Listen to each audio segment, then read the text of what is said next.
Tinatayang 6 na milyong pisong halaga naman ng iligal na droga ang isinurrender ng isang barangay tanod sa lubang PNP sa Occidental, Mindoro. Alamin ang buong detalye mula kay Patrolwoman Christine Lorenzo. Isang walang malasakit sa bayan ang ipinakita ng isang barangay kagawad mula Barangay Binacas, Lubang, Occidental, Mindoro matapos niyang isurrender sa pulisya ang isang sealed plastic pack na naglalaman ng hinihinalang iligal na droga.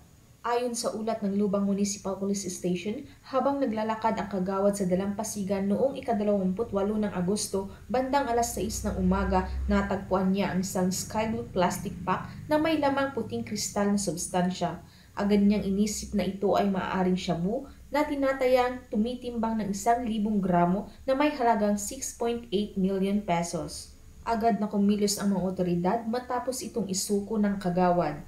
Ang droga ay minarkahan at kasalukuyang nasa kustodiya ng pulisya at ipapadala sa Provincial Forensic Unit sa San Jose Occidental, Mindoro para sa pagsusuri.